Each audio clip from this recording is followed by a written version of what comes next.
Singkat cerita, barulah keesokan harinya, setelah tetangga menghubungi pemadam kebakaran, kebenaran pun akhirnya terungkap. Saat pemadam berhasil mendobrak pintu rumah itu untuk memadamkan api, mereka menemukan 4 jasad di sana.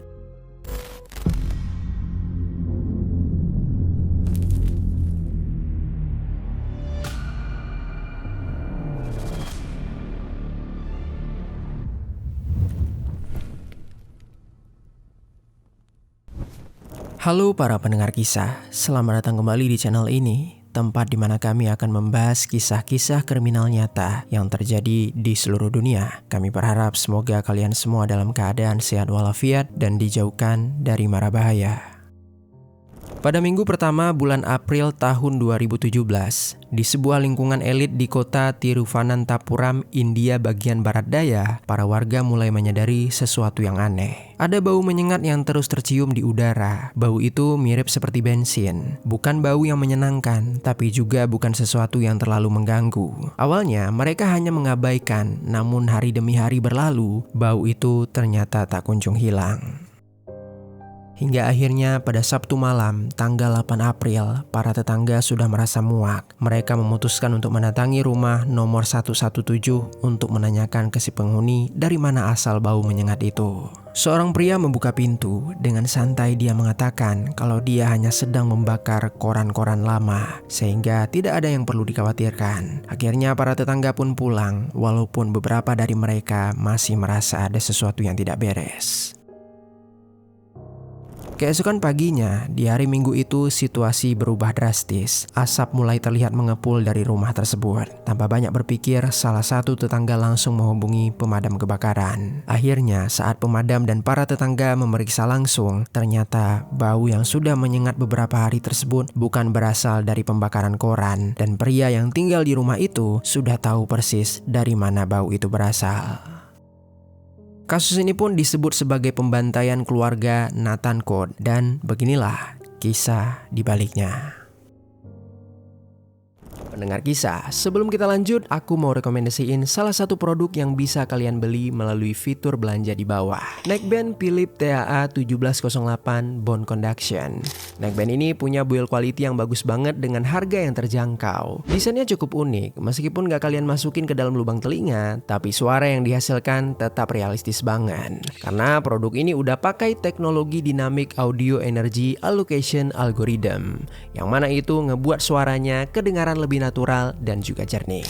Cocok untuk kalian pakai saat olahraga, kerja, dan aktivitas lainnya. Jika tertarik, langsung saja klik link yang ada di bawah. Rumah nomor 117 tersebut yang terletak di Bend Compounds dihuni oleh sebuah keluarga yang cukup terpandang.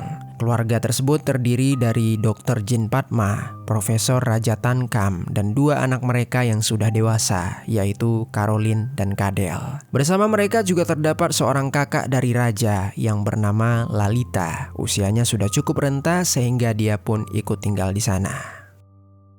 Kemudian selain itu juga ada seorang asisten rumah tangga yang bernama Ranjitam. Dia sudah bekerja di sana selama bertahun-tahun. Keluarga ini dikenal agak berbeda. Mereka sekeluarga menempati lantai 2 dan Ranjitam tidak pernah diizinkan untuk naik ke lantai atas. Bahkan sebagian besar kerabat mereka saja juga tidak boleh naik. Beberapa kali makanan hanya diletakkan di tangga dalam sebuah wadah tertutup oleh ART. Setelah itu salah seorang anggota keluarga akan turun sendiri untuk mengambilnya, dan interaksi mereka dengan dunia luar juga sangat terbatas. Rumah itu selalu dalam keadaan gelap, jendela-jendelanya tertutup rapat, pintu-pintu selalu terkunci. Kondisi tersebut sudah berlangsung selama beberapa tahun belakangan. Namun di samping itu, meski telah mengetahui keluarga mereka sangat tertutup, Ranjitam sebagai pembantu tetap merasa ada sesuatu yang tidak beres. Dia menyadari kalau dia belum melihat lagi Dr. Jin, Raja Tankam, dan putri mereka Caroline sejak hari Rabu tanggal 5 April 2017. Padahal biasanya mereka selalu turun untuk mengambil makanan seperti yang selalu mereka lakukan, dan terkadang juga mereka masih mau untuk menyantap makanan di area bawah. Hal itu terasa begitu janggal, hingga akhirnya pada hari Jumat tanggal 7 April, Ranjita memberanikan diri untuk bertanya kepada Kadel, anak laki-laki keluarga itu yang berusia 29 tahun. Ranjitem bertanya tentang keberadaan orang tuanya dan juga saudara perempuannya. Kadel lalu menjawab dengan santai. Dia berkata kalau mereka sedang berlibur ke kota Kanyakumari dan mereka akan segera kembali. Jawaban itu terdengar masuk akal, namun ada sesuatu pada sikap Kadel yang terasa aneh. Sehari setelahnya, pada Sabtu sore, Kadel mengunjungi seorang pamannya, yaitu Jose Sundaram. Secara tiba-tiba, Kadel memberi uang kepada Jose sebesar 10.000 rupiah atau setara dengan 1,8 juta rupiah, dan hal itu tanpa adanya alasan khusus. Kemudian saat pamannya itu datang di malam hari ke rumah tersebut, dia pun bertanya soal bau bensin yang tercium dari dalam rumah. Kadel kembali memberikan jawaban yang sama seperti yang dia katakan kepada para tetangga dan juga pembantunya. Dia hanya membakar koran-koran lama dan tidak ada yang perlu dikhawatirkan. Singkat cerita, barulah keesokan harinya, setelah tetangga menghubungi pemadam kebakaran, kebenaran pun akhirnya terungkap. Saat pemadam berhasil mendobrak pintu rumah itu untuk memadamkan api, mereka menemukan 4 jasad di sana. 3 di antaranya mengalami luka bakar, wajah mereka sudah hangus dan sulit untuk dikenali. Namun yang satunya lagi dibungkus dengan spray serta selimut, tubuhnya telah terpisah-pisah dan sudah dipenuhi dengan belatung. Yang satu ini begitu jelas kalau dia sudah berada di sana selama beberapa hari. Para korban kemudian diidentifikasi sebagai Dr. Jin Padma berusia 56 tahun, Profesor Raja Tankam 60 tahun, Caroline 26 tahun, dan Lalita, bibi dari Kadel yang berusia 70 tahun yang memiliki gangguan penglihatan. Satu-satunya anggota keluarga yang hilang di rumah itu adalah Kadel Jensen Raja. Dan salah satu unsur yang mengejutkan dari kasus ini adalah lokasi kejadiannya. Peristiwa ini terjadi di Tiruvananthapuram, sebuah ibu kota negara bagian Kerala yang dikenal sebagai wilayah dengan penduduk berpendidikan tinggi dan tingkat kriminalitas yang relatif rendah. Rumah tempat jasad-jasad itu ditemukan berada di kawasan Nantankot, salah satu lingkungan paling elit yang ada di kota itu. Bahkan lokasinya juga berdekatan dengan Cliff House, kediaman resmi Kepala Menteri Kerala yang merupakan salah satu tokoh politik paling berpengaruh di wilayah tersebut. Sebuah pengeksekusian massal terjadi hanya beberapa meter dari pusat kekuasaan politik Kerala, dan selama berhari-hari tidak ada seorang pun yang menyadarinya. Di lokasi kejadian, polisi menemukan sejumlah barang bukti. Di antaranya terdapat sebuah parang, lalu kapak yang berlumuran cairan merah, jerigen berisi bensin, dan sesuatu yang sangat aneh, yaitu sebuah boneka berbentuk manusia yang terbuat dari kain, besi, serta plastik, yang mana sebagiannya telah terbakar. Pola kebakaran di dalam rumah itu juga mencurigakan. Api tidak menyebar seperti kebakaran pada umumnya. Kerusakan hanya terfokus di area-area tertentu saja, terutama di sekitaran tempat jasad-jasad itu ditemukan. Dari situ, polisi menyimpulkan kalau ini bukanlah kebakaran yang tak disengaja. Para korban sudah meninggal sebelum api dinyalakan, dan kebakaran itu sengaja dibuat untuk menghancurkan bukti-bukti. Singkat cerita, pencarian terhadap Kadel pun segera dilakukan. Pada hari Senin tanggal 10 April 2017, dia akhirnya ditemukan dan ditangkap. Setelah kebakaran terjadi, Kadel ternyata sempat melarikan diri ke kota Chennai dengan menggunakan kereta api dan menginap di sebuah hotel. Namun ketika dia melihat fotonya sendiri muncul di sebuah koran, dia memutuskan untuk kembali ke kota Tiruvananthapuram. Begitu dia turun dari kereta, dia langsung diamankan oleh pihak kepolisian. Para saksi mengatakan kalau saat itu dia terlihat begitu tenang. Sejak awal semua bukti mengarah kepada Kadel. Di tubuhnya ditemukan 31 luka bakar dan dia juga melarikan diri. Ketika diinterogasi, dia bahkan langsung mengakui kalau dialah yang telah mengeksekusi keempat anggota keluarganya sendiri. Namun alasan dibalik perbuatannya terus berubah-ubah. Pada awalnya dia mengaku kalau pengeksekusian itu adalah bagian dari sebuah eksperimen. Dia mengatakan bahwa selama 15 tahun terakhir, dia telah mempelajari sesuatu yang disebut dengan astral projection, yaitu sebuah keyakinan kalau jiwa manusia dapat keluar dari tubuhnya dan dapat menjelajahi dimensi lain. Kadel berkata kalau dia sangat ingin menyaksikan roh keluarganya keluar saat mereka tewas. Dengan jawaban aneh tersebut, pihak kepolisian akhirnya melibatkan beberapa psikiater. Salah satunya adalah Dr. Mohan Roy, seorang mantan asisten profesor psikiatri di Rumah Sakit Medical College Tiruvananthapuram.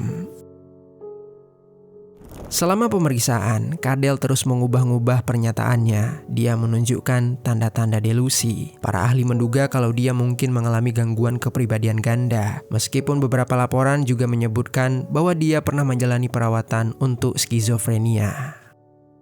Setelah menjalani interogasi yang cukup panjang bersama tim psikiatri, Cadell kembali mengubah ceritanya. Dia mengatakan kalau cerita tentang astral projection tersebut hanyalah sebuah karangan. Dia berkata motif sebenarnya adalah kebencian yang telah terpendam selama bertahun-tahun. Dia merasa kesal karena diabaikan dan tidak pernah dianggap cukup baik dalam keluarganya sendiri. Bahkan dia juga dianggap tidak sukses seperti anggota keluarganya yang lain. Lalu untuk memahami motifnya ini, kita perlu melihat lebih dalam latar belakang keluarga Cadell.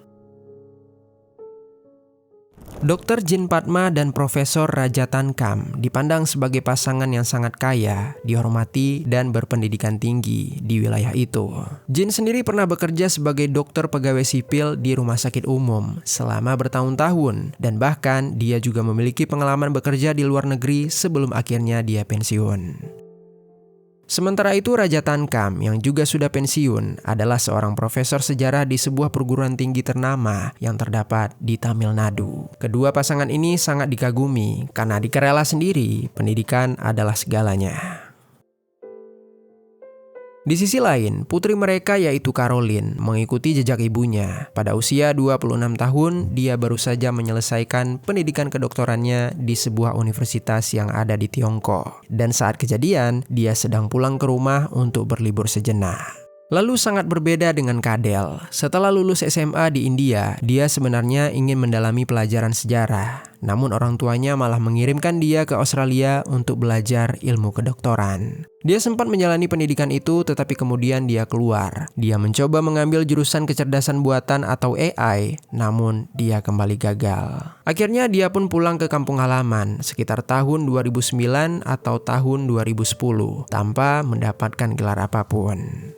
Kepada orang lain, orang tuanya sempat mengatakan bahwa Cadell ini belajar tentang AI di luar negeri. Dia telah bekerja sebagai programmer video game, dan cerita ini hanyalah karangan yang dibuat-buat untuk menjaga reputasi keluarga.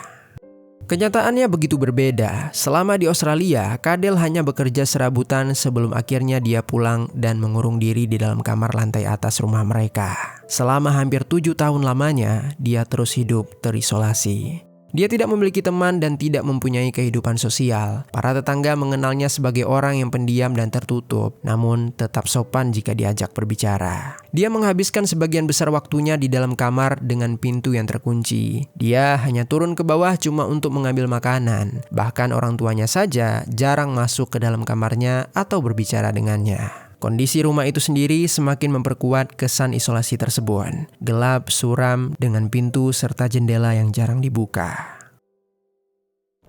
Rumah mereka terasa penuh misteri. Para tetangga tidak pernah mendengar pertengkaran, tidak pernah mendengar suara teriakan, dan yang terdapat hanyalah sebuah keheningan yang mana seolah-olah penghuni di dalamnya sudah lama berhenti berbicara satu sama lain. Di dalam kamarnya, Cadell memang membuat sebuah video game. Namun game itu bukanlah jenis game yang akan membuat bangga orang tuanya. Game yang dia buat penuh dengan kekerasan, darah, dan pengeksekusian. Dia juga menghabiskan waktu berjam-jam untuk mempelajari astral projection, okultisme, dan pemujaan setan. Namun di balik semua hal gelap tersebut, ada sesuatu yang jauh lebih sederhana. Cadell hanyalah seorang anak yang merasa tidak dihargai oleh orang tuanya, dan dia merasa bahwa mereka lebih menyayangi adiknya yaitu Caroline.